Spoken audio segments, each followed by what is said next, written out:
Why did the name on that page make her heart stop? The hallway was quiet, the kind of morning stillness only a base like Norfolk could hold, disciplined, exact, wrapped in routine. Claire Carter had walked these corridors for years, memorized every sound. The hum of the security scanners, the faint metallic buzz of the fluorescent lights, even the murmur of distant conversation that floated like white noise through the air. She thought she knew what peace sounded like, until the day peace broke its own silence. Her hand hovered over the logbook, the pen still glistening with fresh ink. That signature, no, that handwriting carved into the page like it had been waiting for her to find it. Her pulse stuttered. The curve of the D, the steady lift of the R, it couldn't be. Her father's hand had written exactly like that, clean, confident, with an upward tilt, as if every letter refused to bow. But her father was dead, or at least that's what they'd told her. The sunlight caught the corner of the polished oak table. The glass of water beside it trembled in the hand of retired General Marcus Hayden, who now stared at her with something unreadable, not authority, not confusion, but guilt. He set the pen down carefully, as if one wrong move could set the entire base ablaze. "Sir," Claire said softly, the word cracking at the edge. "That signature," she swallowed hard, "that's my father's name." The general didn't answer right away. The air between them thickened. Outside, a flag snapped against the wind, one sharp, perfect sound that echoed through the hall like punctuation on a sentence that hadn't been written yet. Hayden's eyes lowered to the page, and for a long, terrible moment Claire thought he'd deny it, pretend it was coincidence. But then his fingers slipped around the water glass again, and this time it fell. The shatter was small, but the sound filled the entire corridor. He didn't move to pick it up. He just said quietly, "You shouldn't have seen that." Claire felt her throat close. "What do you mean? That's my father's name. Commander Daniel Carter. He was declared missing in action in 1991. The general's jaw tightened. "Yes," he said at last, "I know who he was." "Was," she repeated, her voice trembling. "You mean is." His silence hit harder than any word could have. He pressed his thumb against the bridge of his nose, weary, aged, almost haunted. "Some things," he murmured, "are left that way for a reason." It was like the world tilted sideways. 30 years of discipline, of uniform and protocol, couldn't stop the flood rising in her chest. Anger, confusion, hope, the most dangerous emotion of all. "I think I deserve to know why his name is in our current command log, sir," Claire said, forcing her words through the tightness in her chest. Hayden finally met her eyes, not as a superior officer to a subordinate, but as a man cornered by his own conscience. He opened his mouth to say something, anything, then shut it again. "Your father was a good man," he said quietly. "Better than most, but you do well to leave this alone." He turned and walked away.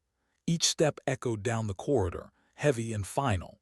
Claire stood motionless, staring at the ink drying on the page. The same handwriting that had once signed her report cards and her Navy commissioning letter now rested inside a book that wasn't supposed to be questioned. Outside, the base carried on as if nothing had changed, but something in her had. That night she returned to the Hall of Honor alone. The janitor lights hummed softly, casting long shadows across the portraits and flags. She stood before the oak table again, fingers trembling as she opened the blue leather log book. Her father's name waited there. Daniel Carter. The same upward tilt on the R, that defiant optimism. But the date beside it turned her blood cold. Signed April 15th, 2022. Her father had been missing since 1991. She pressed her hand against the page, tracing each letter like a pulse, trying to ground herself in logic.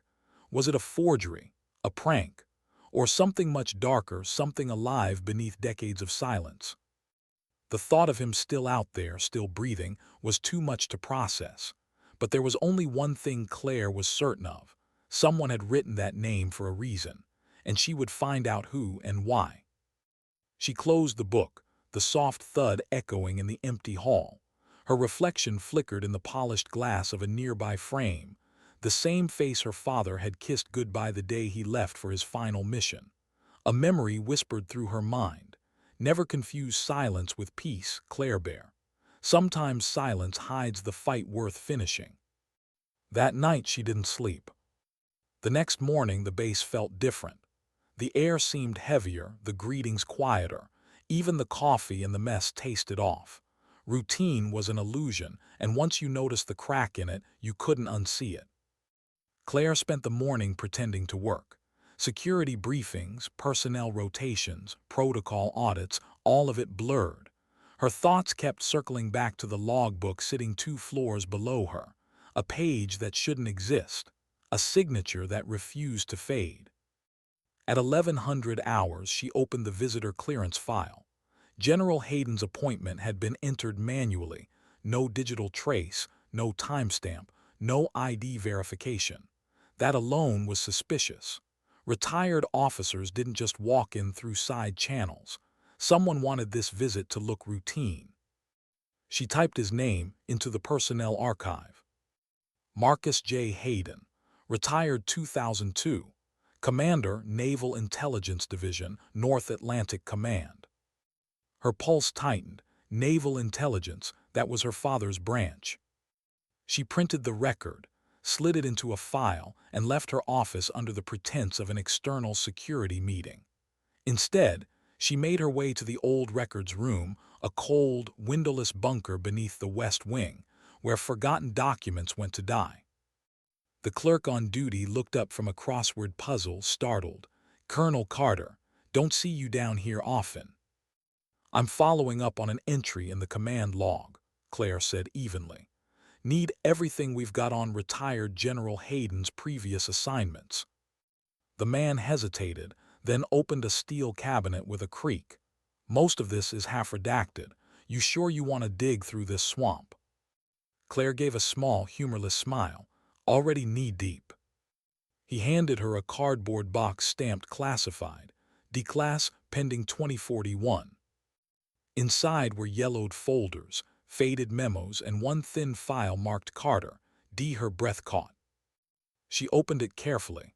The last entry dated August 14, 1991. Subject transferred to Intelligence Review pending investigation. Status: MIA under review. No closure notice, no family correspondence, just silence. Her father had disappeared, while under review by Naval Intelligence. Hayden's department. She sat there for a long time, tracing the ink with her thumb. The smell of dust and machine oil filled the room.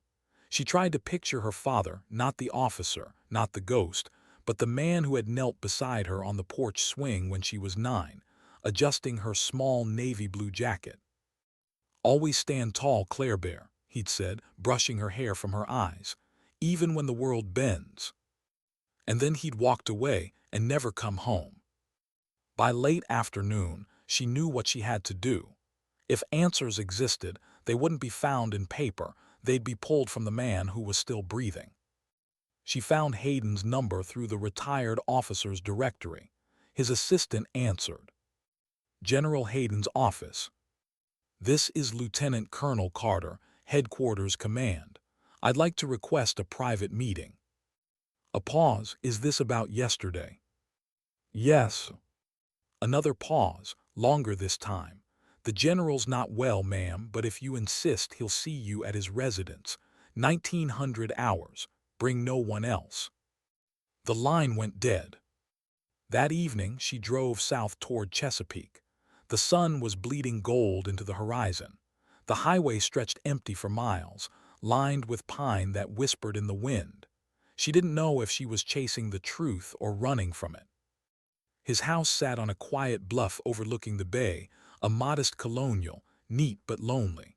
The porch light was already on when she arrived. He opened the door himself. No uniform this time, just a gray sweater, his posture slightly bent. "Colonel Carter," he said, "I thought you might call." "You left me with questions, sir," she replied. He stepped aside, motioning her in. The living room smelled faintly of bourbon and dust. The mantel was lined with framed photos, ships, medals, and faces of men frozen in time. One photo stopped her cold, her father smiling beside a younger Marcus Hayden. "Sit," the general said quietly. "But before you start, understand this. I don't owe you explanations. What I owe is a promise I made long ago." "With respect, sir," she said, sitting across from him. "That promise cost my family 30 years of silence." Hayden looked down at his hands, the skin pale, the veins raised like cords. "Your father was the finest officer I ever commanded," he said slowly. "He had something most of us lost, conscience. He saw things he shouldn't have, things that made powerful men nervous."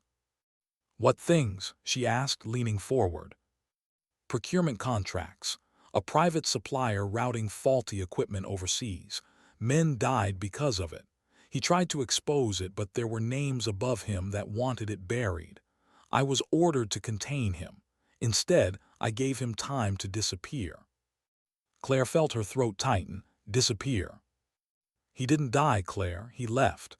New identity. Quiet life. It was the only way to keep him safe and to keep the Navy from tearing itself apart." She shook her head slowly. "That doesn't make sense. His MIA file was signed by you." "To protect him," Hayden said, "and to protect you." "Then why sign the logbook?" she demanded. "Why now?" He exhaled heavily, his shoulders sinking. "Because time, running out. He asked me to leave proof so when you were ready you'd find it." For a moment, neither of them spoke. Claire's hands trembled as he reached for a wooden chest near the window and pulled out a sealed envelope, bound with navy wax. "He told me to give this to you when I couldn't hide it any longer," Hayden said. She took it. The envelope was heavy, the handwriting on the front unmistakable, for Claire. Hayden's voice cracked. "I've carried my share of sins, Colonel, some for duty, some for survival, but this one was for love." Outside, the bay wind rustled the trees. The light flickered. Claire stood there with the envelope in her hand, feeling the weight of 30 years pressing down all at once. She didn't open it that night. She couldn't. The letter sat on her kitchen table like a living thing, daring her to break the seal. The wax glowed faintly in the lamplight, the Navy crest stamped like an eye. She told herself she'd wait until morning, but even dawn didn't make the fear easier. For a woman who had faced live ammunition, handled base lockdowns, and stared down threats without flinching, she found herself afraid of one thing she never expected. A letter from her father. Why couldn't she open it? The envelope sat there under the weak yellow kitchen light, its wax seal catching the glow like a silent heartbeat. Claire Carter had faced chaos before: live-fire drills, lockdown alerts, high-risk inspections. Yet here she was, frozen by paper and ink. It was ridiculous, almost comical if it didn't hurt so much. She poured herself coffee just to keep her hands busy. It had long gone cold. The cup trembled when she lifted it, the ripples in the surface reflecting the trembling in her chest. She set it down, stared again at the envelope. For Claire.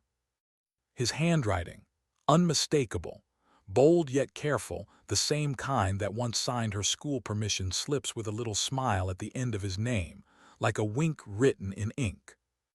Her father had been gone since she was 9. She had accepted that long ago: the folded flag, the official condolences, the medals in a display case her mother never dusted. Grief had faded into discipline. But now, one letter threatened to undo 3 decades of control. She finally exhaled, picked up her keys, and whispered to no one, "I can't read this alone." The drive to her mother's house was a blur of morning light and highway noise. Virginia Beach shimmered on the horizon, quiet, peaceful, deceptive. Her mother's house looked smaller than Claire remembered. The porch was immaculate, flags still flying, wind chimes still tinkling in the breeze. For a moment, Claire almost felt 9 again, waiting for a man who never came home. Her mother opened the door before Claire could knock. She took one look at her daughter's face and frowned. "You look like you've seen a ghost." Claire managed a weak smile. "Maybe I have." They sat at the kitchen table, sunlight spilling across the wooden surface. Claire placed the envelope down between them. Her mother's eyes widened. Her hand flew to her mouth. "Where did you get that?" "From General Hayden," Claire said quietly. Her mother's breath hitched. "He's still alive." Claire nodded. "He said Dad is too." For a long moment her mother didn't move. Then she sank into a chair, shoulders folding like paper. "Claire, if this is some cruel mistake." "It's his handwriting, Mom. It's real." Her mother stared at the envelope as though it might explode. "He promised he'd never contact us again, said it was safer that way." "Safer from what?" Claire asked softly.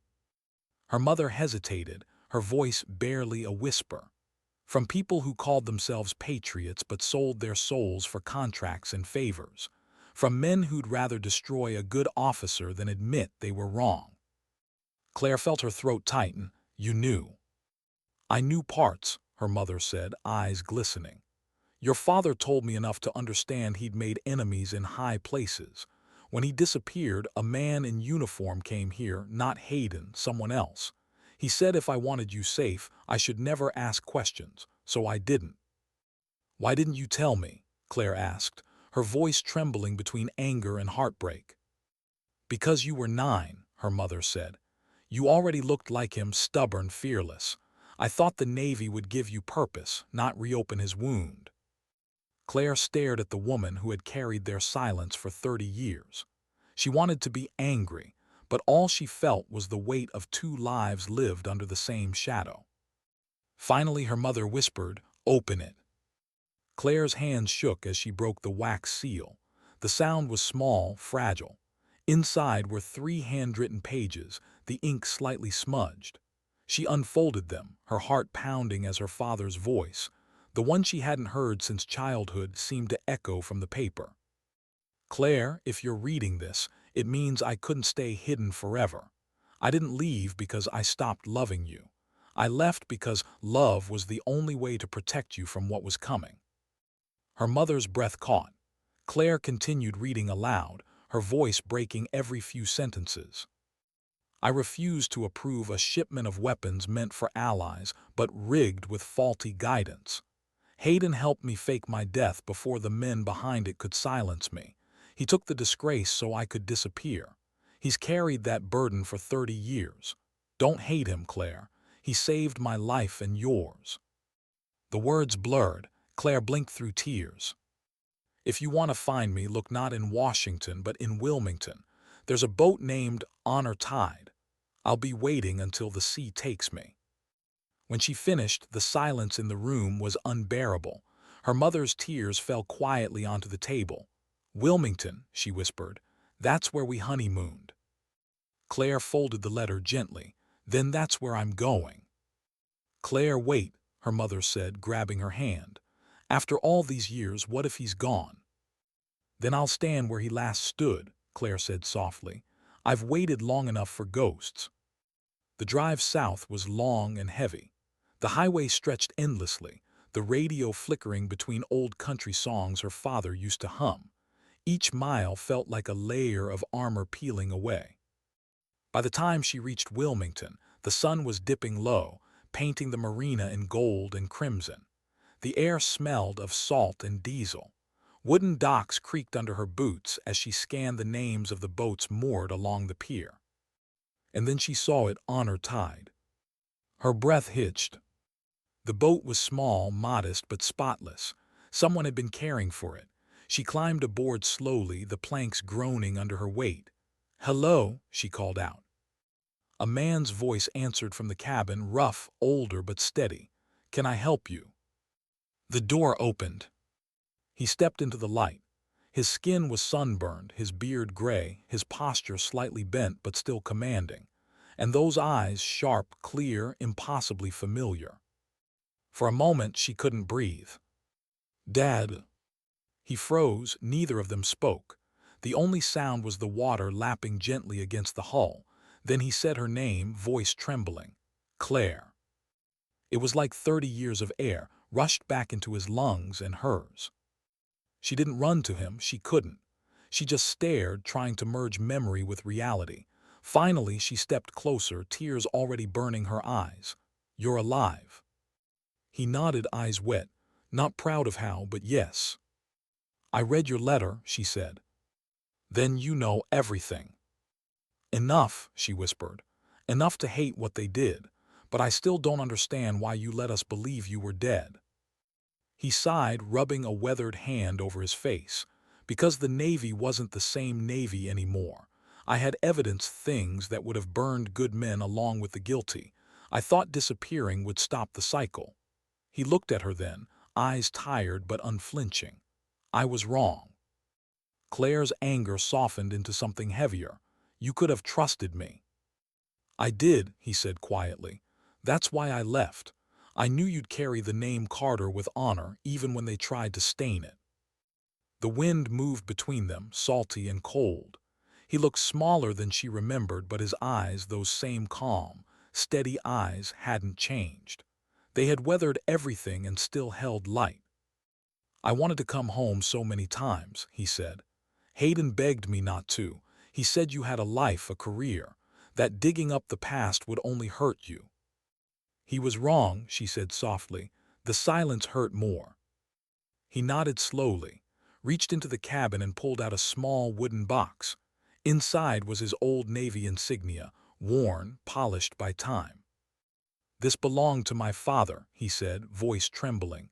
"And to his before him, it's yours now." She held it carefully, the cool metal heavy in her palms. "Dad," she whispered, voice breaking, "I need to make this right. People should know the truth." He looked out toward the open water. "Truth doesn't always save reputations, Claire. Sometimes it saves souls." They sat together on the deck as the sun disappeared behind the horizon. The marina lights flickered on, reflecting off the water in long golden streaks. For the first time since she could remember, she wasn't a colonel or a daughter or a soldier. She was just Claire. That night she stayed aboard the Honor Tide. They talked until dawn about her mother, about the years lost, about forgiveness that had no words. When the sun finally rose, she realized something profound. The story wasn't ending. It was only just beginning. The next morning, sunlight poured through the cabin blinds, stripping the table in gold. Her father sat across from her, hands wrapped around a chipped mug of coffee. For a moment, it felt normal, as if the last 30 years had never happened. "Did Mom know you were alive?" she asked. He hesitated. "Hayden told her enough to keep you both safe. She was stronger than we gave her credit for." "She kept your picture on the piano," Claire said. "Dusted it every Sunday. Said it reminded her that silence isn't the same as forgetting." He smiled faintly. "That sounds like her." Claire leaned forward. "You said you refused to sign a deal, the one that killed soldiers. What really happened?" He took a deep breath. "It started as a routine inspection. A contractor named Vexton Systems. They were supplying navigation modules to our overseas allies. I found discrepancies, testing data had been falsified. A batch of equipment was defective. When I raised the issue, I was told to stand down." His voice grew quieter. "A week later, the report vanished. 2 men from defense procurement visited me. They hinted my career would end if I didn't cooperate. Hayden was my commanding officer. He warned me they'd make me disappear if I kept digging. He wasn't wrong." "So they framed you," Claire said. He shook his head. "They didn't have to. They just let time bury me. Hayden forged an internal memo declaring me under investigation and helped me vanish before they could act." Claire's stomach churned. He should have retired a hero. Instead, he carried the guilt of a ghost. "And Vexton?" she asked. He gave a bitter laugh. "Thriving. New name, new contracts, new politicians backing them. Different faces, same game." Claire looked out the window. The marina was calm, peaceful, like a lie told too often. "So what now? Do we expose them?" Her father shook his head. "We're not in a courtroom, Claire. We're in the real world. And in the real world, truth without timing is suicide." His words hit her like cold water. Still, she straightened her shoulders. If we don't tell it, they win. He studied her for a long moment, a faint, proud smile tugging at the corner of his mouth. You sound like me at your age, but remember, justice isn't vengeance. It's doing the right thing even when it costs you. She nodded slowly. Then maybe it's time someone paid that cost. That someone shouldn't be you, he said gently. Outside, gulls circled above the docks, their cries echoing across the water. The world went on, unaware that history was stirring in the hull of a quiet little boat. By afternoon, she convinced him to let her take copies of his old service records. He had a folder hidden under the bunk of brittle papers, old photographs, even a faded cassette labeled Field Debrief, 1991. I don't know if any of this still matters, he said. It matters to me, she replied. As she scanned the documents later at a small print shop near the marina, Claire realized something had shifted. She wasn't chasing ghosts anymore. She was chasing truth, and truth, like the sea, always demanded a price. When she returned to the boat, her father was sitting on deck, watching the horizon. You know, he said softly, there's something poetic about this. I spent my life serving a system that tried to erase me, and now my own daughter, that same system's lieutenant colonel, is here to bring me back. It's not the system, she said. It's the people inside it. Some break it, some rebuild it. He nodded, smiling faintly. Then maybe there's still hope. The wind picked up. The ocean shimmered in the fading light. For the first time in decades, Claire Carter felt something close to peace, the fragile kind that comes not from forgetting the past, but from daring to face it. And somewhere deep down, she knew this was just the beginning of the reckoning. Why did the air at the base feel heavier than usual? Claire couldn't tell if it was just the fog rolling off the Atlantic or the weight of what she carried in her briefcase, her father's records, his words, his truth. The drive back from Wilmington to Norfolk had been quiet, but not peaceful. Every exit sign, every flicker of military insignia on passing trucks reminded her that she was walking into a machine that had once erased her father from existence. The command building loomed ahead, a tall wall of steel and glass reflecting the gray morning sky. The same hallways that once felt like home now felt foreign, colder. She clipped on her badge and entered through the south gate. The guards saluted her, unaware that inside her uniform was a storm waiting to break. Inside her office, she locked the door and placed her father's folder on the desk. The silence felt charged. She pulled off her gloves, flexed her hands, and opened the first file. Photocopies of procurement records, letters between defense contractors, field reports, hidden signatures, faded memos about navigational discrepancies and performance variances. All of them pointed back to one company, Vexton Systems. She remembered the name like a bruise. It was the same one her father had mentioned, the same company buried in the intelligence logs under decades of new contracts and cover stories. And right there, in one of the oldest memos, she saw the date, August 12, 1991, 2 days before her father disappeared. The signature at the bottom wasn't his. It was General Hayden.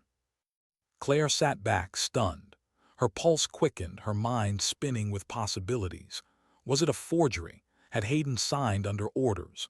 Or had he played both sides, savior and conspirator? She needed answers, but the only man who could give them had already warned her. Some things are left that way for a reason. But not anymore. She pulled a plain envelope from her desk drawer and slipped the copies inside. On the front, she wrote a single word, truth. Then she slid it into her secure compartment and left her office, her boots striking the floor with a steady, deliberate rhythm. Down in the archives, the clerk from before looked up again, startled. "Colonel Carter, you're back." "Just following up," she said calmly. "Need access to procurement records from 91 to 93, all divisions." He blinked. "Those are restricted, ma'am." Claire pulled out a signed clearance form. "Not for long." The clerk glanced at the bottom, Hayden's signature glinting in black ink. His eyebrows rose slightly, but he stamped the request. You have his approval. Apparently, Claire said quietly, he still believes in doing the right thing. For the next 3 hours, Claire buried herself in files. Paper mountains of bureaucracy, faded carbon copies, scanned purchase orders. Each one felt like another step back into the shadows her father had died escaping. She took careful notes, scanning what she could, eyes burning from the fluorescent light overhead. Then she found it, a hidden reference inside a quarterly procurement report. Project Seance, 1991. Her breath caught. The file was thin, only 3 pages, but the contents chilled her. Controlled demonstration of modified navigation systems. Authorization by Rear Admiral William D. Carver, Procurement Office. Carver. The name was still on current rosters, still active, still powerful. Claire leaned back in her chair. The realization was like a cold wave. The corruption hadn't died in the 90s. It had evolved, changed names, shifted faces, worn new medals. She printed a single page, folded it into her pocket, and stood. She could hear her father's voice in her mind. Truth doesn't always save reputations, Claire. Sometimes it saves souls. But now, saving souls meant confronting the living ghosts of her father's past. That night she drove once more to Chesapeake. The rain came in sheets, drumming hard against the windshield, the road vanishing in flashes of lightning. When she reached Hayden's house, the porch light glowed like an old sentinel waiting in the dark. She rang the bell. The general opened the door slowly. He looked older than before, the kind of tired that didn't come from age but from memory. His voice was rough. I wondered when you'd come. Claire held up the printed document. You told me you saved him, sir, but this, your signature, the missing reports, what really happened? Hayden's eyes flickered toward the paper, then away. I did what I had to do to keep him alive. Then why does it still look like a cover-up? She asked. He exhaled sharply, turning away. Because it was, he said, voice low, just not the one you think. He motioned for her to come inside. The house smelled faintly of cedar and old whiskey. The same photograph of her father and Hayden still sat on the mantel, now turned face down. Sit down, Colonel, he said, his tone softer. You deserve the truth, but it won't feel good once you have it. Claire stayed standing. I've lived 30 years without it, sir. I'll take the pain. He let out a brittle chuckle. That's exactly what your father said. He sank into his chair, staring at nothing. Back in '91, Daniel and I were part of an intelligence review team investigating Vexton Systems. It started as a small audit. We thought it was about cost overruns. It was. It was about blood money. Vexton had friends, senators, contractors, even a few officers inside the Pentagon. The moment we started asking questions, doors began to close. Then men started dying in accidents that weren't accidents. Claire's jaw tightened, and my father found proof. Yes, Hayden said, proof that someone inside procurement was approving shipments that didn't exist. Funds were funneled into offshore accounts. Billions. He wanted to expose it. I told him to be careful. He said, the general's voice faltered. He said, honor doesn't whisper Marcus. The silence stretched between them. The rain outside had turned to a soft patter, each drop marking time. When the threats came, Hayden continued, I was ordered to neutralize the problem. I refused, so they gave the order to someone else. That's when I knew I had to make him disappear. We staged a helicopter crash during a classified transport. I signed the falsified report. Broke every oath I ever swore, but it saved his life. Claire swallowed hard. So you were protecting him and the Navy? Both, Hayden said quietly. The truth would have torn the institution apart. He agreed to vanish. I took the disgrace. The corruption went on under new names. She shook her head, so the rot stayed. It always does, he said bitterly. But those men are older now, some gone, some still pretending to serve the country they sold. Claire's voice was steady. Why tell me now? Hayden looked at her with eyes clouded by age and guilt. Because they're watching again. Someone reopened the Vexton files last week. Her pulse quickened. You think they'll come after him? I think they'll come after you, he said. The words landed like a shot. He reached into a drawer and slid a small flash drive across the table. This holds everything I have left. Emails, ledgers, names. If they find out you've spoken to me, deny everything. Claire stared at the drive. I'm not going to hide, sir. I've spent my life defending rules written by men who break them. That ends now. He smiled faintly, proud, sad, defeated all at once. You sound just like him. Outside, thunder rolled low across the bay. The lights flickered. Hayden stood and took the photo from the mantel, wiping the dust away. We were young, he said softly, believed we could change the world. What changed? She asked. Time, he said, and fear. Then he turned toward her, his eyes sharp again just for a moment. Promise me one thing, Colonel. If you go digging, you finish what he started. Don't half die for it like I did. Claire took the drive. I'll finish it. As she reached for the door, Hayden said quietly, if you need to reach your father, don't call. Use the name Honor Tide in a secure transmission. He'll know it's you. Claire nodded, heart pounding, and stepped out into the rain. She sat in her car for a long time, the flash drive cold in her hand. The storm outside had eased, but the storm inside her was only beginning. Her reflection in the windshield looked different, not just an officer anymore, but a daughter caught between duty and conscience. When she reached the base, it was past midnight. The gates were closed, but the guards waved her through.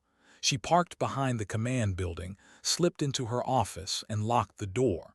The hum of her computer filled the room like a low heartbeat. She inserted the flash drive. Files bloomed across the screen, scanned contracts, classified memos, encrypted correspondence. Her eyes skimmed through familiar names. Senators, CEOs, admirals. Then she saw it, Rear Admiral William D. Carver, the same man who'd signed off Project Seance, still serving, still powerful. The evidence was clear, but it was radioactive. Exposing it meant detonating careers, maybe her own. Keeping it secret meant betraying everything her father had stood for. Claire leaned back, staring at the ceiling. She could almost hear his voice. Truth doesn't whisper, Claire. And that's when she decided. She wasn't going to blow up the system. She was going to rebuild it from inside, one truth at a time. The next morning, she filed a request. Not for an investigation, not yet, but for an internal audit authorization of legacy procurement files. It was a small move, quiet, procedural. The kind of paper request no one noticed until it was too late. When the clerk asked, "Is this official business?" she looked him in the eye and said, "It's about time it became official." He stamped the request without another word. That night, Claire sat by the window of her quarters, the city lights of Norfolk stretching out like constellations reflected in dark water. She pulled out her secure phone, opened an encrypted line, and whispered, "Honor Tide." Her father's voice came through, distant but steady. "It's me," he said. "Dad," she whispered, "I found something, it's still happening." Silence, then a slow sigh. "Then you'd better be careful, Claire. The men behind it won't go quietly this time." "I don't plan to be quiet either," she said. There was pride in his voice when he answered. "Then finish it. But remember what I told you, don't let revenge steal your honor." "I won't," she promised. "This isn't revenge, it's restoration." When the call ended, Claire sat in the dim light, her reflection faint against the glass. She felt calm, not because the fight was over, but because it had finally begun. Why was she organizing a ceremony when the walls were about to shake? That was the thought Claire couldn't shake as she reviewed the final checklist for the Hall of Honor event. On paper, it was just another heritage recognition, a quiet military tradition meant to inspire recruits and retirees alike. But beneath the protocol, hidden between the ink of the invitations and the rhythm of the speeches, was a fuse, one that she had lit herself. She stood before the mirror in her office, tightening her uniform collar. The silver insignia caught the light, her father's insignia, the one he'd given her on the honor tide. It felt heavier now, not just as a symbol of duty, but as a weight of promise. Her reflection looked steady, but inside, every heartbeat echoed with uncertainty. She'd spent nights combing through files, piecing together fragments of corruption that spanned decades. The audit request had gone through quietly, stamped and archived, but she knew eyes were on her. Whispers in corridors, pauses in conversation, glances that lingered too long. It was the kind of silence that hummed with danger. Still, the event was scheduled. The press was notified. Veterans and recruits would fill the room. And she had arranged for one more guest, retired General Marcus J. Hayden, the man who had buried a lie to save her father and perhaps his own soul. As she left her office, her aide, Lieutenant Brooks, fell into step beside her. "Ma'am, Public Affairs confirmed the attendance list. A few last-minute observers from Procurement Command signed up." Claire stopped walking. "Observers?" "Yes, ma'am, Defense Procurement Division, Admiral Carver's people." Her pulse tightened. "Thank you, Lieutenant. Proceed with standard protocol." Brooks nodded, unaware that the word standard protocol now meant prepare for impact. The Hall of Honor was already filling when she arrived. The sunlight streamed through tall windows, illuminating the campaign flags that hung from the rafters like silent witnesses. Rows of chairs lined the polished floor. Veterans in neatly pressed jackets stood chatting with recruits, their medals glinting under the lights. The oak table stood at the center, the same one where her father's name still rested in ink, the name that had brought her entire world back to life. On it lay the ceremonial logbook, a folded flag, and a new citation, printed and sealed in a crisp envelope. The sound of conversation faded as Claire stepped up to the podium. She looked across the sea of uniforms, medals, and faces, some young and eager, some old and tired. Her voice came soft at first, then steadier. "Good afternoon. Today we gather for two words we wear on our sleeves, and sometimes forget in our bones: honor and truth." A murmur passed through the crowd. The recruits straightened in their seats. Claire paused, letting the silence grow, then continued.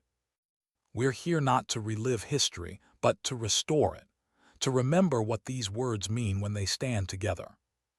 Her gaze drifted toward the oak table. "There is a name in our records that history forgot: Commander Daniel Carter, Naval Intelligence, declared missing in action in 1991. The room stilled. A few heads turned, the older veterans exchanging glances. Claire continued, her tone steady but soft. "He was accused of insubordination for refusing to approve defective systems that cost American lives. For that act of conscience, he disappeared. But today, with verified records and new evidence, we restore his name, his record, and his honor." She read the text aloud, not as a bureaucratic citation, but as a daughter's vow, for integrity under pressure, for choosing duty to conscience over duty to convenience, for refusing silence when silence would have been safer.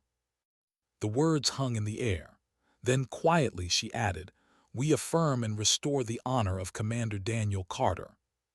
Applause started, hesitant, uncertain, then built like a tide. The doors at the back opened. A hush swept through the room. General Hayden entered, walking slowly with a cane. His uniform jacket was replaced by a simple dark suit. The recruits instinctively stood as he approached, his presence still commanding despite the limp. He didn't go to a chair. He walked straight to the front, to the oak table. His eyes met Claire's. No words, just a silent understanding. She turned toward the audience. "There is another name that must be spoken. A man who carried the burden of a lie so another could live. He violated protocol. He broke every rule he swore to uphold. But he did it to protect something sacred, a life, a truth, a family. Today we acknowledge that too." She looked back at Hayden. "Sir, would you join us?" He nodded once, stepped forward, and rested one trembling hand on the table. His voice came rough and low. "I failed many things," he said, "but I will not fail the truth twice." He reached for the pen, and for a moment the entire hall seemed to hold its breath. Then he signed beneath the restored citation, not as absolution, not as authority, but as witness. Applause returned, softer this time, more reverent than triumphant. And then the tension broke. The side door opened and two men in dark suits entered. They carried official folders, their expressions tight and calculated. The first man's voice was smooth, almost rehearsed. "Colonel Carter," he said. "Rear Admiral Carver sends his regards. He's pleased to see the Navy honoring its history." His smile didn't reach his eyes. Claire held her ground. "This isn't about the Navy's past," she said. "It's about its future." The second man stepped forward. "We'll need to review the contents of today's statement for classification compliance." "Already cleared by legal and public affairs," she replied evenly. The first man tilted his head. "Still, it's important to avoid unverified implications. We wouldn't want to misrepresent." "Honor," Claire interrupted, "or truth." A ripple moved through the crowd. Veterans shifted in their seats. Recruits watched closely. The man's smile faltered. "You're treading close to defamation, Colonel." Claire looked toward her counsel, a composed woman seated near the stage. The counsel stood, handed the man a single sheet. "Legal review is complete," she said calmly. "All statements fall within declassified parameters. Any interference with a lawful audit will be reported to the Inspector General." The man's expression hardened. He scanned the paper. Behind him, Hayden stood silent but unyielding. "You're playing with fire, Colonel," the man said finally. "So were the men who shipped defective systems," Claire replied. "The difference is they lit the match under other people's suns." A murmur spread through the room. A Gold Star mother in the second row straightened, her eyes locked on the suited men. Her face said everything words couldn't. The first man's jaw tightened.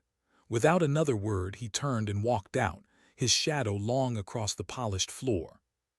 Silence lingered in his wake, deep, heavy, powerful. Claire turned back to the recruits. Her voice softened again. "We are not here to topple towers," she said. "We are here to straighten beams." A pause. "There is one more guest who should be here today," she continued quietly, "but cannot be for reasons of security. He lives quietly, far from the noise. He asked me to share one message. Honor isn't about being right. It's about staying true when it costs you." She reached for the blue leather logbook, opened it to the fresh page, and turned it toward the young sailors in the back. "In this book are names of those who stood their ground. Add yours not with ink but with action. Every day you wear this uniform." A young recruit raised his hand, voice trembling. "Ma'am, does honor mean forgiving?" Claire paused, looked at Hayden, then back at the recruit. "Sometimes," she said softly, "especially when the truth finally stands up." She saluted, not as superior to subordinate but as soldier to soldier. Hayden returned it, his eyes glistening. The entire room followed. Veterans, recruits, the mothers in the front row, all rising, all saluting in one quiet wave. For a few seconds, the Hall of Honor felt timeless, like something sacred had just been repaired. When the ceremony ended, people lingered, shaking hands, whispering, some quietly crying. The reporters wrote carefully, framing the story as a tribute to integrity, not a scandal. Legal collected statements. The recruits lined up to touch the log book like it was a relic of something they'd almost forgotten to believe in. When the hall finally emptied, Hayden remained. He stood by the table, one hand resting on the blue leather cover. "Your father would have been proud," he said. Claire smiled faintly. "I think he'd say the same to you." Hayden shook his head. "I don't deserve that." "Maybe not then," she said gently, "but maybe today." He looked down, nodded once, and whispered something she couldn't hear, a prayer or a goodbye. That night, she carried a certified copy of the restored citation to her mother's house. They sat together in the same kitchen where she'd opened the letter weeks before. Her mother's fingertips brushed the paper as though it might vanish. "He'll sleep better now," she whispered. "So will I," Claire said. Before midnight, she drove alone to the waterfront. The sky was black, the water calm.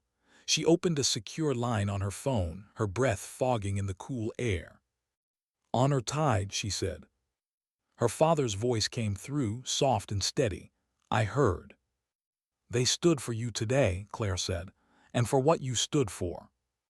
Silence stretched between them, the kind that meant everything. Then he said, "Make sure they keep standing when it's not popular." "I will," she promised. "Tomorrow the audit begins." "Do it the right way," he said quietly.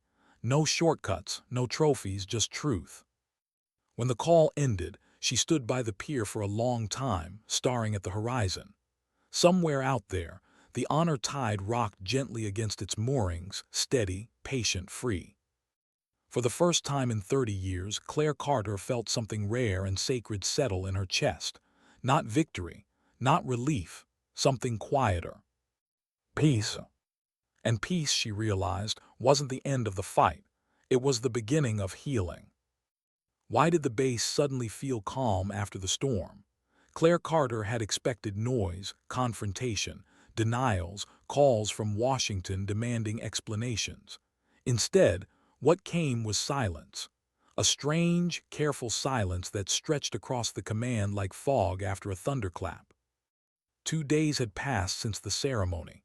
The news hadn't made national headlines, just quiet, respectful pieces in local outlets. A Navy officer restores a forgotten name, a legacy of integrity honored, soft words, no accusations, no fireworks. But Claire could feel the movement beneath it all, the undercurrent. Emails arriving at odd hours, audit offices requesting clarification, people speaking in low voices near the mess. It was the kind of stillness that came not from peace, but from preparation. She knew how military silence worked. It wasn't surrender, it was calculation. Still, something else had begun to spread, not fear, but gratitude. Anonymous messages arrived in her inbox. A retired petty officer, a procurement clerk from 1994, even a civilian engineer who once worked under her father. All said the same thing in different words. "He taught me that duty without conscience is just obedience. You reminded us why we wear this uniform." Claire read each one slowly, quietly. She didn't save them to her computer. She saved them to memory. They weren't data points. They were proof that the truth, once spoken, could still ripple outward like light through deep water. But not everyone was grateful.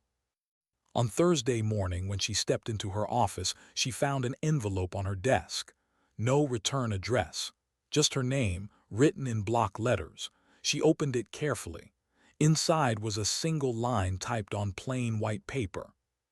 "You're making enemies who still wear stars." No signature, no threat, no demand, just a fact. She set it down without reaction, though her heartbeat betrayed her. She'd been in enough operations to know this was how intimidation worked: quiet, professional, deniable. A whisper disguised as concern. Instead of fear, she felt a sharper emotion rising: resolve. She walked to the window, looking down at the base where sailors marched in formation, their steps in sync, their faces unbroken. She thought of her father, of Hayden, of the ceremony that had cracked the walls of silence. The system wasn't healed, but it had begun to feel pain again, and that meant it was alive. Her secure phone buzzed, a message from Hayden's aide. "General requests to see you. Urgent, Chesapeake residence." Claire didn't even hesitate. By late afternoon, she was on the road. The day was gray and windless, the kind of air that made the world feel paused. When she reached the old colonial on the bluff, she noticed something immediately: the porch light wasn't on. She rang the bell once. No answer again, still nothing. Then she tried the door. It was unlocked. "Sir," she called softly, stepping inside. The house was quiet, too quiet. The air smelled faintly of cedar whiskey and something metallic like rain on steel. She found him in the study. General Marcus Hayden sat slumped in his chair, his hand resting on the table beside a half-empty glass. His eyes were closed, his chest still. On the desk, a sealed envelope lay beneath his open palm. Claire's voice caught, "Sir." She moved closer, her steps slow, reverent. The room was dim except for a shaft of light falling across his medals on the shelf, small suns burning through the dust. She reached out and touched his wrist, cold. Her breath broke. She stood there for a long moment, the world narrowing to the hum of the old ceiling fan and the soft ticking of a wall clock that didn't seem to care someone had just left it behind. When she finally lifted the envelope from under his hand, she saw her name written in shaking ink. Colonel Carter. Her fingers trembled as she opened it. "You told me the truth isn't revenge, it's restoration. You were right, but restoration always costs something. My time is done. My mistakes are heavier than my medals. Don't let them bury what you've built. The flash drive I gave you, make sure it doesn't die with me. There's a copy hidden where it belongs. The Hall of Honor, page 92. Look beneath the spine. And Claire, tell him I said thank you." She lowered the letter slowly, her throat closing. "Thank you," she whispered. "For what?" Outside, the wind picked up, rattling the old windows. She looked at the man who had carried her father's secret for 3 decades, and finally understood what his life had been, an act of penance written in silence. When the paramedics arrived, they confirmed what she already knew. Heart failure, they said. Peaceful. But there was no peace in the way her hands shook as she folded his letter back into the envelope. That night she drove back to base under a moonless sky, the highway lights blurring through her tears. She didn't stop at home. She went straight to the Hall of Honor. Inside, the room was empty and dark. The portrait seemed to watch her as she walked past, her boots echoing softly against the marble floor. The logbook sat where it always did, the same blue leather cover, the same faint scent of old ink. Page 92. Her hands were steady as she turned through the pages. When she reached it, she noticed something odd. The binding along the spine had been reinforced with tape. Carefully, she slid her penknife under the edge. Something small and metallic clinked against the table, a micro SD card, no bigger than a fingernail. She picked it up and held it to the light. The copy, Hayden's last act. She slipped it into her pocket, whispered, "Rest easy, sir," and closed the book. The next morning, she handed his letter to base command with a brief statement. Retired General Marcus J. Hayden, deceased. Service record verified. Honorable in all respects. No mention of the letter's contents. No mention of what he'd hidden. She wasn't ready to share it yet. The world wasn't ready to hear it yet. Later that evening, she opened a secure line to the honor tide. Her father answered on the second ring. "Dad," she said softly. The pause that followed told him everything. "He's gone, isn't he?" "Yes," her voice broke, heart failure. A long silence. Then quietly, "He carried more weight than one man should." "He left you a message," Claire said. "He said thank you." Her father didn't respond at first. When he finally spoke, his voice was rough. "Then I guess my debt's paid." "He also left something else," Claire said. "Another copy, hidden in the Hall of Honor. I have it now." "Good," he said. "Keep it safe." "I want to do more than that," she said. "I want to finish what you both started." "Claire." "No, listen." Her tone sharpened with quiet conviction. "The audit's already underway. The files will surface. If they think they can scare me off with letters and warnings, they don't know who raised me." For a moment, the only sound was the distant gulls and the faint slap of waves against the hull. Then he said almost proudly, "You sound like a Carter again." "I never stopped being one," she whispered. The call ended, but his words stayed with her long after she hung up. In the weeks that followed, the ripples began to spread. Procurement records were quietly reopened. Subcommittees requested updates. The Inspector General's office acknowledged the inquiry. On paper, it was all procedural, but in the halls, everyone knew something sacred was shifting. Some called her reckless. Others called her brave. Most stayed silent, not from fear, but from watching, waiting to see what would happen when truth finally had a uniform. Then one afternoon, as Claire walked toward the main lobby, her aide caught up with her. "Ma'am," he said quietly, "this came through internal mail. No sender listed." He handed her a small envelope, same handwriting as before. She opened it. Inside was a single line. "Tell the truth, but let it heal." No signature, but she knew that phrasing, her father's words. She folded the note and tucked it into her pocket, a quiet smile touching her lips. That evening she returned to the Hall of Honor again. The room was empty, the air still. The logbook lay open to the page with her father's restored citation, Hayden's signature beneath it. She ran her hand across the blue leather, feeling the grooves of the pen beneath her fingertips. It didn't hurt to look at it anymore. For a long time, she stood there in silence, not the suffocating kind she'd lived under for years, but a gentler one, the kind that comes when something broken has finally been set right. When she turned to leave, she caught her reflection in the glass case beside the door. For the first time, she didn't see the officer burdened by secrets. She saw her father's daughter, the one who refused to bow, the one who carried honor like a compass, not a badge. That night she drove back to Wilmington. The sky was painted with the last light of sunset, the sea glinting like molten gold.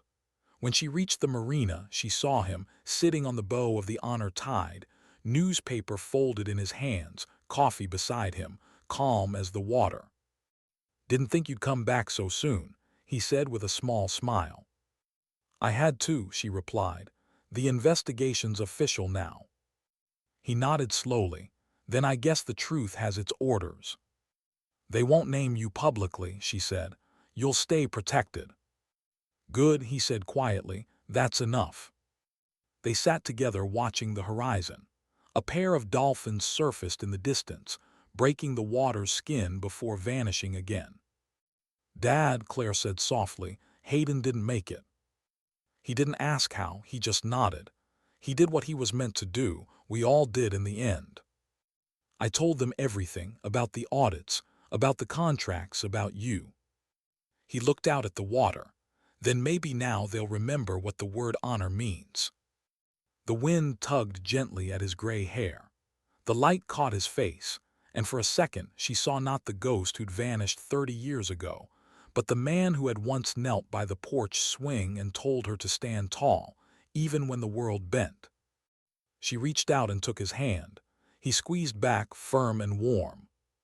For a long time neither of them spoke. The sea filled the silence for them, steady, unbroken, endless.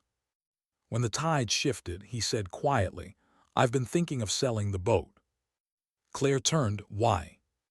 "Because it's time to stop running," he said. "Besides," he reached into his pocket and pulled out a small brass key. "I think it belongs in better hands." He placed it in her palm. The word engraved on it glinted in the dying light. "Honor." She didn't cry, not yet.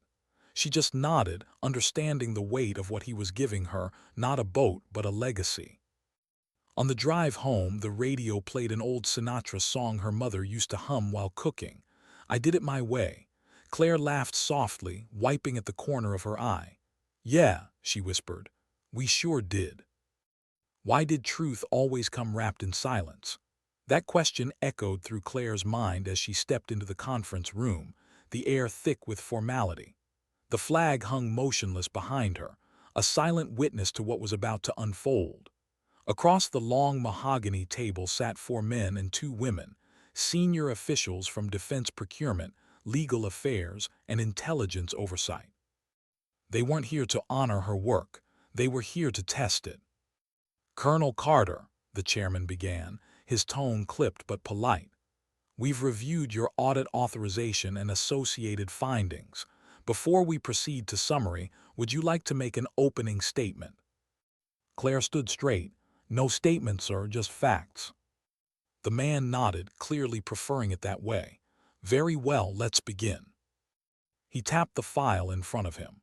Your investigation uncovered evidence suggesting irregularities in procurement records dating back to the early 1990s, specifically linked to Project Seance and contractor Vexton Systems. You allege falsified reports, cost manipulation, and intentional concealment under prior oversight. Is that correct? Claire kept her voice calm. Not allege, sir, confirm. A ripple of unease passed around the table. The younger woman from legal adjusted her glasses, glancing at the chairman. He continued, We've also noted your reference to the late General Hayden's files and your late father's role as an intelligence officer in 1991. You understand how sensitive these names are. I do, sir, she replied evenly, but sensitivity isn't a synonym for secrecy. One of the older men leaned forward, his tone sharp. Colonel, you've reopened classified wounds. Your actions have drawn attention from the Inspector General and 2 Senate subcommittees. We're under pressure to explain why a serving officer has gone digging through history that most of us have spent 30 years moving past. Claire met his eyes. Because the past didn't move past us, sir. It was buried alive. Silence followed. The air conditioner hummed like a distant engine. Finally, the chairman leaned back. We've read your father's restored record. We've read General Hayden's testimony before his death. What we want to understand is, what do you intend to do now? Claire exhaled slowly. The audit isn't complete. There are still unaccounted funds and unacknowledged reports. I intend to finish it. Finish it? The older man said, almost incredulous. Colonel, do you realize what you're implying? These are not minor discrepancies. You're talking about implicating senior officers, some of whom still sit on active committees. You could dismantle reputations that held this Navy together through decades. Claire's voice softened, but her words cut deeper. If reputations hold the Navy together instead of truth, then maybe we're serving names, not the nation. That landed hard. Even the woman from legal blinked, her expression caught between admiration and concern. The chairman spoke again, more measured. Colonel Carter, this board doesn't question your integrity, but you've stirred very powerful currents. We're offering you a recommendation. Transfer command, step back from the audit, allow oversight to conclude the investigation. Claire understood what that meant. Step aside, fade out quietly. Let bureaucracy digest the truth until it was too old to matter. She looked at them all, the tired faces, the cautious eyes, the faint discomfort of people who wanted to do the right thing but feared the cost. Then she said, With respect, sir, no. The room fell silent. The chairman's brow furrowed. No. I won't step back, she said. I didn't come this far to hand the truth over to those who buried it the first time. One of the men sighed audibly, closing his folder. You realize the career implications of this choice.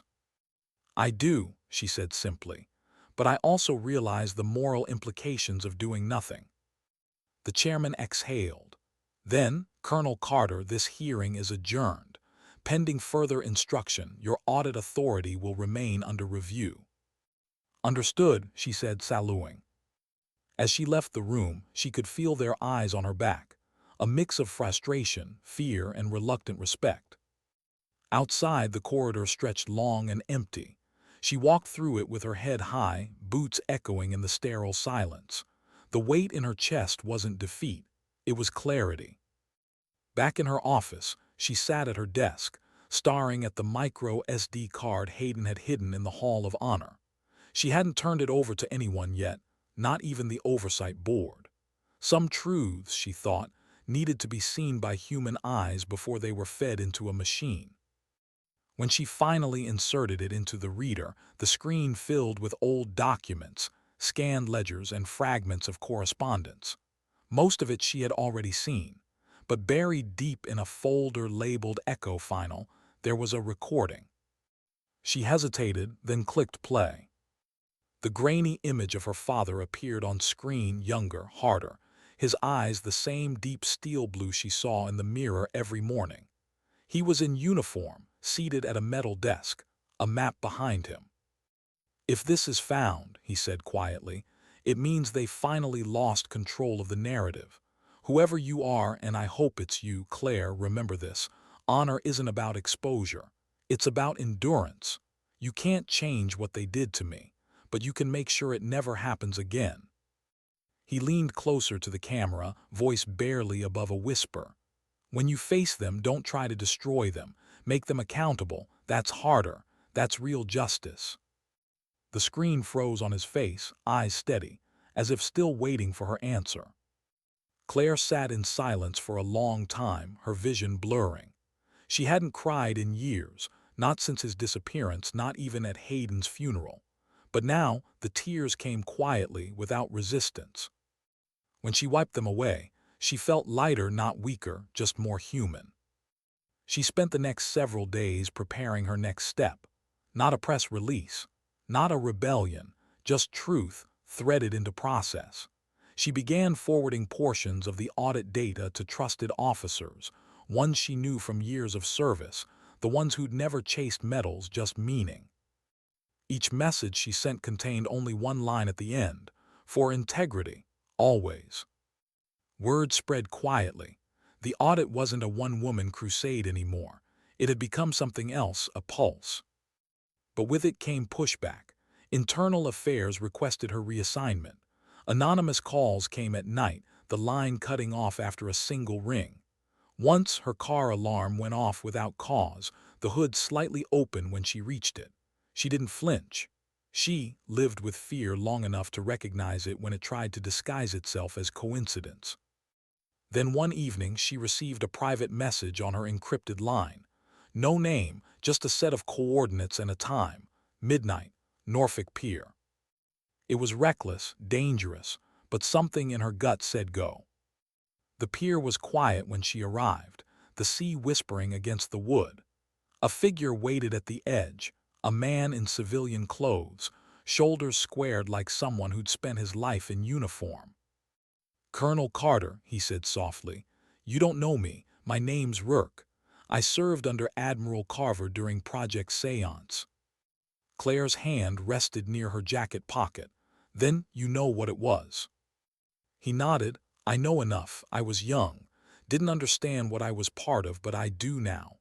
Hayden reached out to me before he died, told me you'd come looking." Her chest tightened. "What did he tell you?" "That the same people who covered your father's disappearance are moving money again, different names, same pattern. Defense tech, cyber contracts, offshore subsidiaries. Carver's fingerprints are still there." Claire stared at him. "Do you have proof?" Rourke pulled a small drive from his pocket. "Everything I could recover, but if you publish it raw, it'll be dismissed as conjecture. You need the internal chain. The audit gives you that. That's why you have to stay inside." She took the drive. "You're risking a lot by giving me this." He smiled faintly. "We all owe Hayden something, and maybe your father too." Before she could respond, he turned and walked away into the mist, his footsteps fading until the pier was empty again. She drove back to base before dawn. When she reached her office, she inserted the new drive beside Hayden's. The two sets of data merged like puzzle pieces, completing a pattern that was impossible to ignore: a living network of contracts, hidden through shell companies, siphoning millions from defense budgets under the guise of training simulations. The evidence was damning, but it was also dangerous. Claire printed a single-page summary. No names, no accusations, just numbers, dates, and inconsistencies. Then she slid it into a sealed folder and placed it in her desk. For the first time, she understood what her father meant by endurance. The truth didn't need to explode. It needed to persist. That night, she went back to the Hall of Honor one last time. The moonlight spilled across the floor, catching the edges of the blue log book. She opened it to her father's page. then added one more line beneath his restored citation. Truth endures when courage refuses to vanish.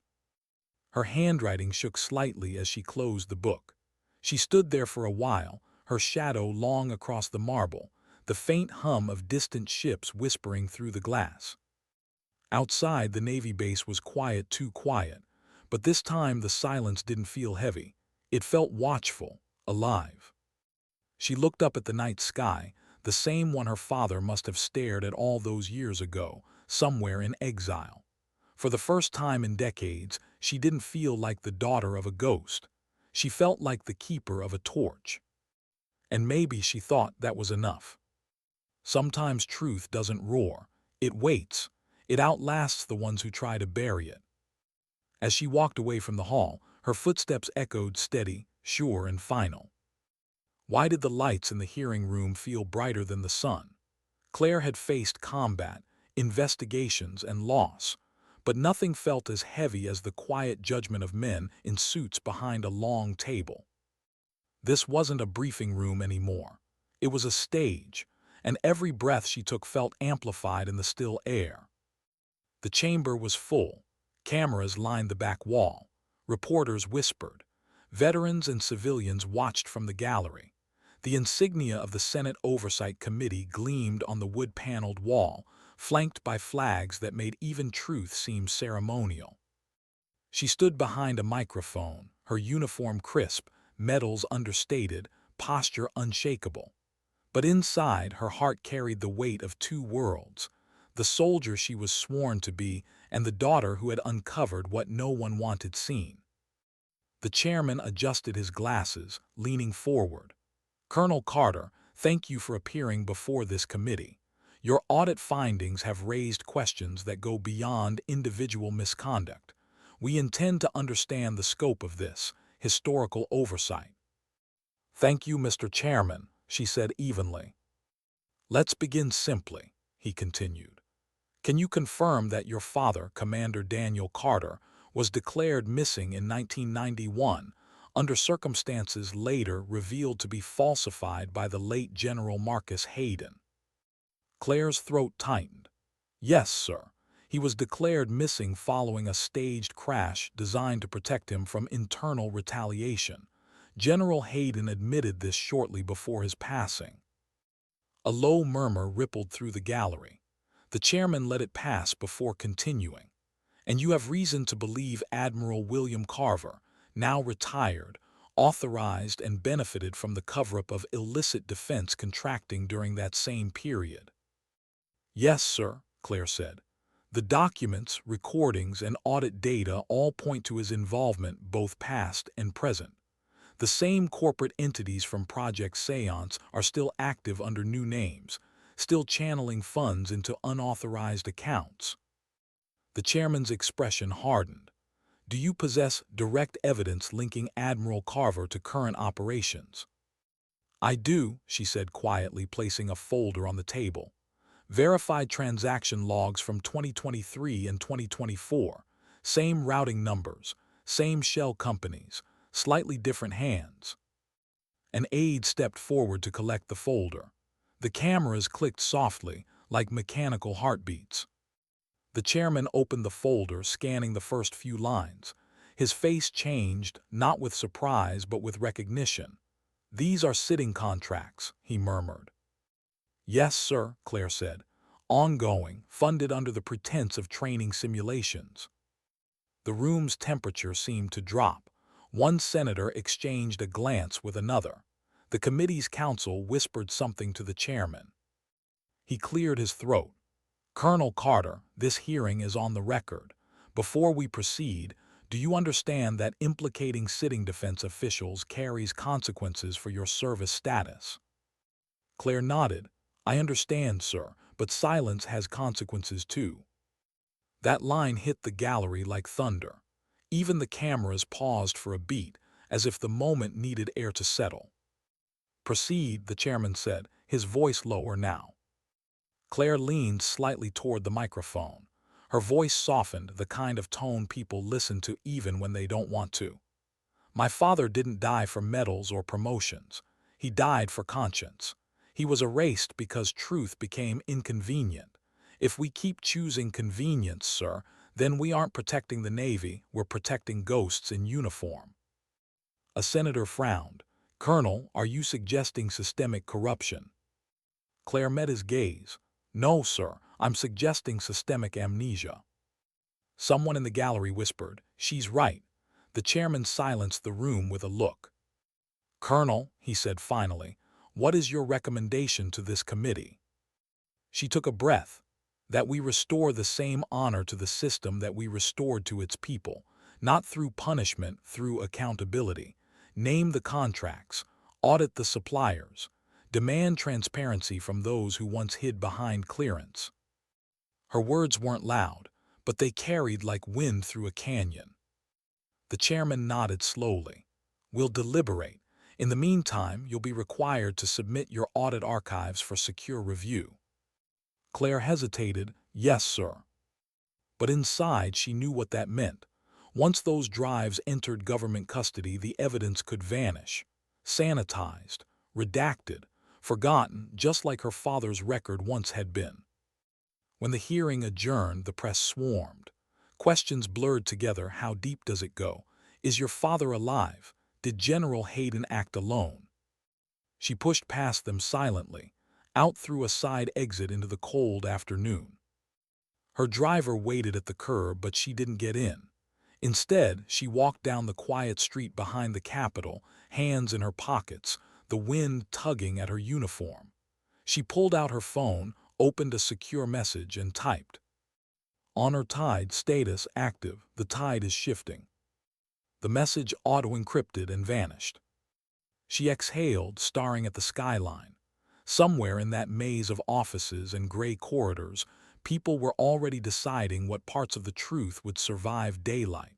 She couldn't control that, but she could control one thing: how much she gave them. That night back in her quarters, she sat at her desk, the micro SD card glinting in the lamplight.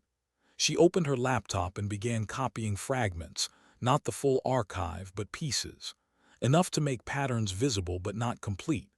The rest she encrypted and uploaded to an independent veteran-run archive server under one title, Operation Dignity. Her father's words echoed again. Don't destroy them, make them accountable. Accountability wasn't war, it was light. When she finished, she closed the laptop and leaned back. The silence felt less like waiting and more like a kind of balance, the point between exposure and protection, duty and mercy. Her phone buzzed once, a new message, unknown sender. You're on the right path, H. She froze. Hayden was gone. She had seen his body, his letter. And yet, the initial, the phrasing, it was him, or someone who wanted her to believe it was. She typed back, who is this? No reply, just the soft hum of the screen as it went dark. The next morning, she was summoned to Defense Command Headquarters.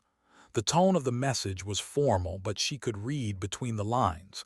This wasn't recognition. It was containment.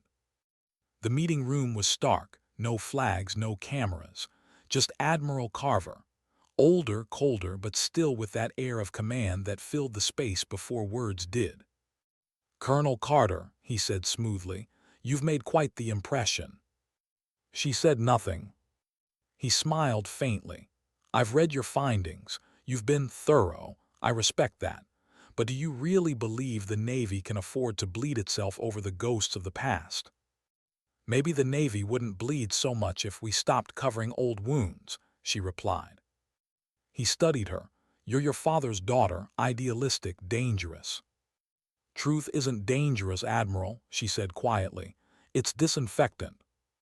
He chuckled, and yet too much of it kills. He stepped closer. You could walk away from this, Colonel. I can make it happen quietly.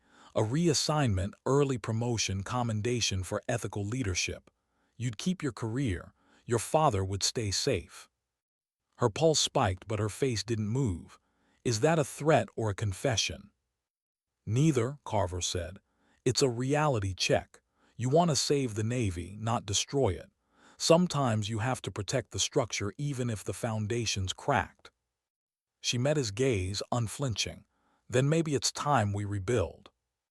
The moment hung heavy, his smile faded. You don't know what forces you're poking at, Colonel.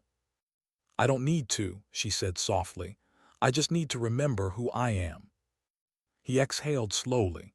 Then I suppose I'll see you at the next hearing.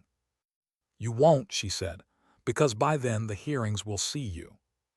She left the room before he could answer.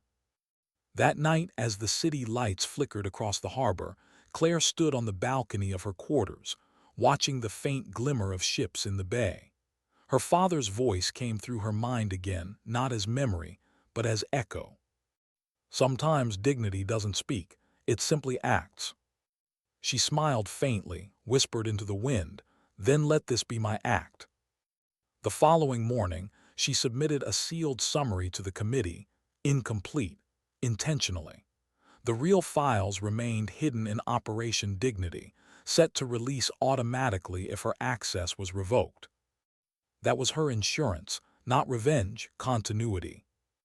When she finished, she sat back, watching the sunrise paint the base in gold. Her phone buzzed once more, a secure message from an unknown source. The tide turned, Claire, rest easy. No signature, just those words. For the first time in years, she allowed herself to breathe without armor. Her story wasn't over, but maybe, just maybe, her father's was finally at peace. Why did the world seem quieter when justice finally began to move? Weeks had passed since the hearing. The press had grown restless, chasing louder stories, brighter scandals. But inside the Pentagon's maze of halls and silence, something was shifting, slow, invisible, deliberate. Files once sealed under classified labels began reappearing in review queues. Auditors from independent agencies requested access to legacy contracts.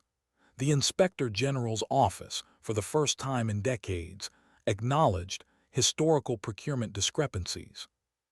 No one said her name aloud in meetings, but Claire Carter could feel the ripple. Truth, whispered in corridors, traveled faster than orders. In her office overlooking the bay, she sat at her desk surrounded by quiet. The walls were bare, her commendations packed into a box she hadn't opened. She refused interviews, avoided ceremonies, declined reassignment offers. She didn't want a spotlight. She wanted balance. A light knock came at her door.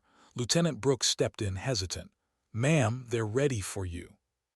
She nodded, rose slowly, straightening her uniform. The medal on her chest caught the morning sun, the one awarded not for battle but for integrity under duress. She accepted it only because it carried no speech. The walk to the briefing room felt longer than usual. Each step echoed against the marble floors. She passed portraits of admirals and commanders who had built their legacies on obedience, men whose eyes seemed to follow her with curiosity, maybe even guilt. Inside, the Oversight Committee sat waiting. The atmosphere was calmer now, fewer cameras, no reporters, just finality. The chairman smiled faintly. "Colonel Carter, please have a seat." She did, hands resting neatly on the table. He opened the folder in front of him. "After further examination of your findings and following additional witness testimony, this committee concludes that the allegations presented regarding Project Seance and subsequent procurement irregularities are substantiated. Admiral Carver has tendered his resignation, effective immediately." Claire said nothing. Her heart didn't race. It didn't need to. She had already lived this moment in silence long before they spoke it aloud. The chairman continued. "Furthermore, your actions have prompted a full-scale reform initiative for defense contracting oversight. You've earned this institution's respect, Colonel, and its apology." Applause didn't follow. There was only stillness, the kind of stillness reserved for things too sacred to applaud. "Thank you, sir," she said quietly, "but I didn't do this for apology. I did it for correction." The chairman nodded, perhaps understanding more than he let on. Sometimes correction is the apology. When the meeting adjourned, she walked outside into the crisp air. The world didn't look different. The sky was the same, the bass still humming with morning drills, but inside her something had finally settled. Later that afternoon, she drove to Wilmington. The marina was empty except for the sound of seagulls and waves tapping softly against hulls. The honor tide was still there, tied to its post, swaying gently with the rhythm of the tide. Her father was waiting. He stood near the bow, wearing an old jacket and cap that didn't belong to any branch anymore, just a man in exile, watching the water he once served. When he saw her, he smiled faintly. "I saw the headlines," he said. "They didn't say much, which means you did it right." She laughed softly. "I wasn't aiming for headlines." "You never were," he said. "That's why you succeeded." She stepped onto the deck, the wood creaking under her boots. Carver resigned. They're reopening audits on every project tied to Vexton. It's over. He looked out toward the horizon, the sun reflecting on the water like gold in motion. "It's never over, Claire. Corruption doesn't die. It just sheds its skin. The only question is who's watching when it changes." "I'll keep watching," she said. "I know," he replied. "That's what scares them." For a while they stood together in silence, the sea wind carrying the faint scent of salt and rust. Then her father reached into his jacket and pulled out a small, weathered envelope. "Hayden gave this to me years ago, told me not to open it until I knew peace. I think I finally do." He handed it to her. Inside was a single photograph, taken in 1991. It showed three people standing on the deck of a naval transport ship: Marcus Hayden, Daniel Carter, and a young girl in a sun hat. Claire. She couldn't have been more than 6. On the back in Hayden's handwriting were 4 words: "Truth deserves a witness." Claire's eyes glistened. "He kept this all these years." Her father nodded. He never stopped believing it mattered. They stood watching the sun sink lower, its reflection rippling across the bay like a living memory. "I'm thinking of heading inland," her father said finally. "Small town, no more hiding, just living." "You've earned that," Claire said softly. He smiled. "We both have." As the tide began to turn, she stepped off the boat and stood on the dock. Her father stayed aboard, checking lines, adjusting ropes, the way he always did, quiet, methodical, grounded. She knew he needed one last look at the water before letting it go. When she turned to leave, he called out, "Claire." She looked back. "Promise me one thing," he said. "When the next generation forgets, remind them, not by shouting, by standing." "I will," she said. That was their final exchange before the sea swallowed his silhouette into the evening mist. The next day she submitted her resignation. The official record listed it as retirement at rank. But in truth, it was something deeper: closure. Her commanding officer had tried to convince her to stay. "We need people like you, Colonel," he'd said. She smiled faintly. "Then make more of them." She left quietly. No ceremony, no send-off, just a folded uniform, a cleared desk, and the sound of her boots echoing down the corridor for the last time. 2 months later, in a small coastal town just north of Wilmington, she opened a modest office with a simple plaque. The Carter Foundation, Integrity and Service. No press release, no fanfare, just a mission to provide legal and moral support for service members who faced retaliation for doing the right thing. Some called it a watchdog group, others called it unnecessary. Claire called it debt repayment. Every morning she brewed coffee, opened her window to the sea breeze, and began reading letters from soldiers, sailors, and officers across the country. Stories of small battles fought quietly in hallways and hangars, in supply chains and command rooms.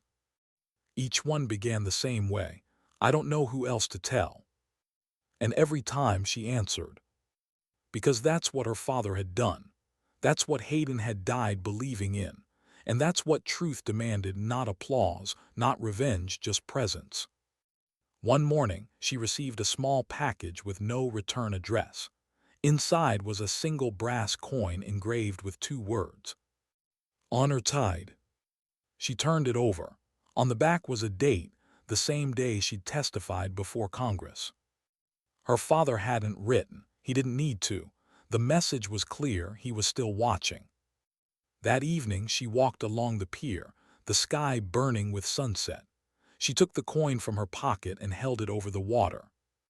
"This isn't the end," she whispered. "It never was." She dropped it into the sea. The ripples spread outward, disappearing into the golden reflection, small but endless. Later, as she sat on the pier's edge, the waves brushing against the wood below, she thought of the lives intertwined with hers. Hayden's sacrifice, her father's exile, the young recruits who had saluted at the Hall of Honor, unsure why their throats had tightened. She thought of what she had lost: innocence, safety, anonymity, and what she had gained in return: understanding. That truth doesn't always roar. Sometimes it breathes quietly through people who refuse to bend. As darkness fell, she stood, brushing salt from her palms. The stars began to appear, faint at first, then brighter, steadier, like a constellation slowly rebuilding itself. She whispered almost to herself, "For integrity, always." And in that moment, standing between the sea and the sky, Claire Carter finally understood what her father had meant all those years ago. Honor wasn't a medal. It wasn't a file restored or a rank remembered. It was a choice made when no one was watching. A promise kept when silence was easier. A quiet act that outlived the noise.